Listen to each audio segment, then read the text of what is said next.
Hey guys, what's going on? Adam here with Indie Farm Life. I am finally going to get started on the lean-to I said I was going to build last November. So it's going to go right here alongside my Quonset hut, which is 30 feet long. Obviously the backhoe needs to move, but using telephone poles as the posts for it, and then a lot of lumber I milled up from when we had a wood miser out here last year. So basically looking for cover for the backhoe, my utility trailer there, and my barge wagon, which is over by the house, collecting lumber scraps as they work. Yeah, professionals are over there building. I'm going to be over here building. And there is said pile of telephone poles, which Chris and I got off Craigslist last year.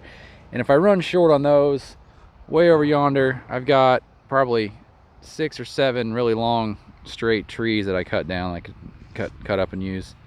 And here is all the sheet metal covered in logs that came from Craigslist as well. I'm going to be using that post hole digger sitting there in the rough for a lot of the holes, and what I can't cut with that, because the auger is only 12 inches and some of my posts are upwards of 16 or 17, I'll use the 580. So this will probably be a multi-part series, as I don't expect it to be fast, and I think today will probably be nothing more than drilling and setting posts. So sit back and enjoy as I try to make this happen. Got the post hole digger on the tractor here, all hooked up.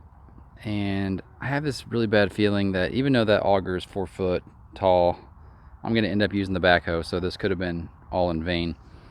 And I know my shield here leaves something to be desired. It's been melted off from the previous owner. I actually might pull it off completely. I need to make sure that it doesn't overcollapse when I drop it down in and bind up the 3-point PTO. I've read from a lot of guys or seen a lot of videos on YouTube about using 3-point post hole diggers, about how difficult it is to use them and get this to be plumb when you're drilling. I don't doubt it, because there's a lot of play and all this linkage.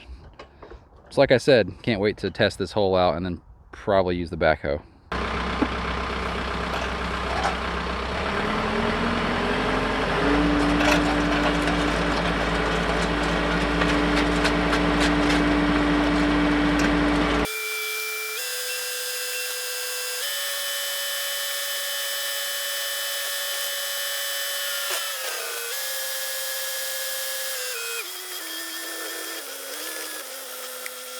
Honestly, that did a little better than I thought it would.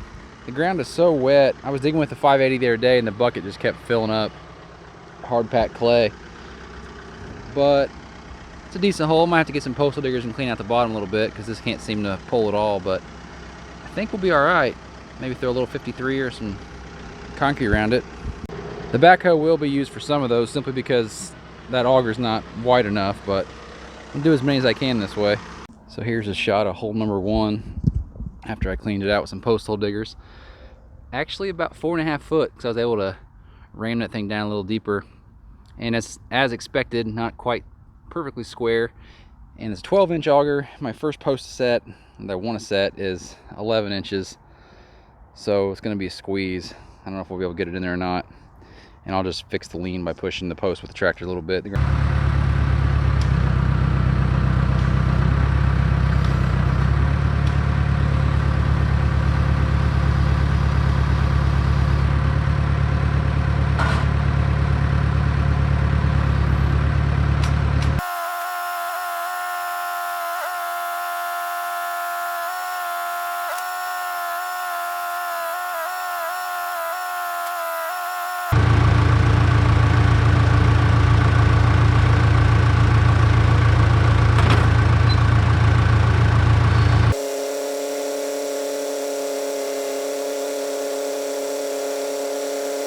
Sometimes bigger isn't always better. I think the tractor might be the way to go.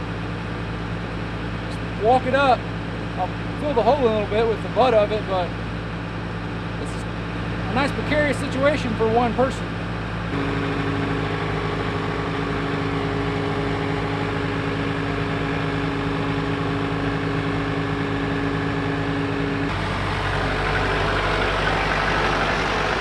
Just gonna use the bucket to help plumb it up a little bit, then I'll throw some gravel in that and call that one done. And then I have at least 10 or 12 more. Sweet. It's going to take a little more convincing from the 580 to get this thing plumb.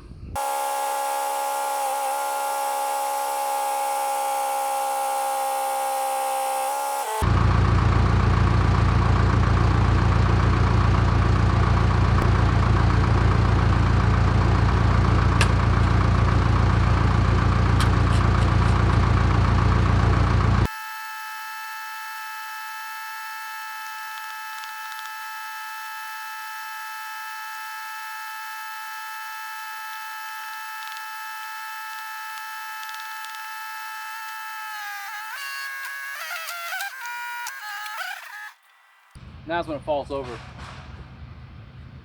There's one.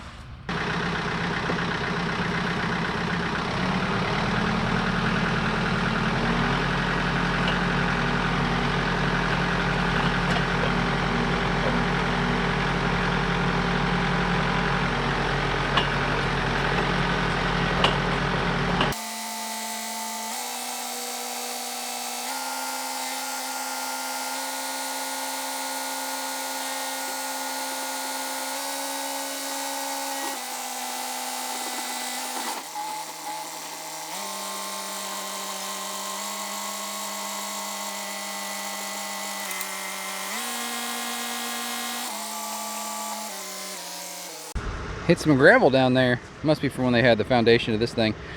But on first pass, this thing does a nice job. Just wish I had a 14-inch auger. Right now I'm really thankful for the quick attach forks and bucket on that tractor. Thanks, Deere.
I really only did it that way because I hated that pallet and I wanted to destroy it.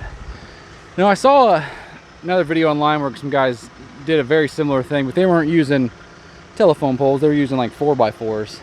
And obviously telephone poles are a little heavier and wreck that thing.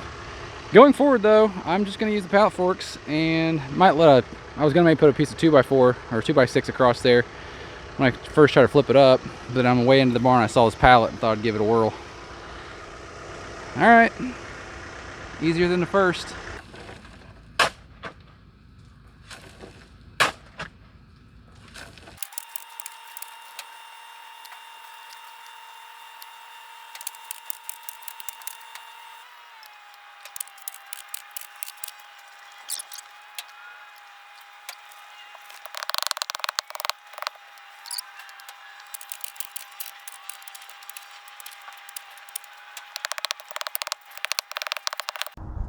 Well, I got 2 posts set and quite a few more to go. However, the more I think about this project and what I want it to be, I may scrap doing what I was calling a lean-to. It's really a freestanding shelter. I'm principally using the lumber I have in my barn to build it and maybe actually buy some post frame trusses. Instead of extending this thing only 12 feet, run it to almost 24, which would put it out here by the log pile, which is a whole lot more involved.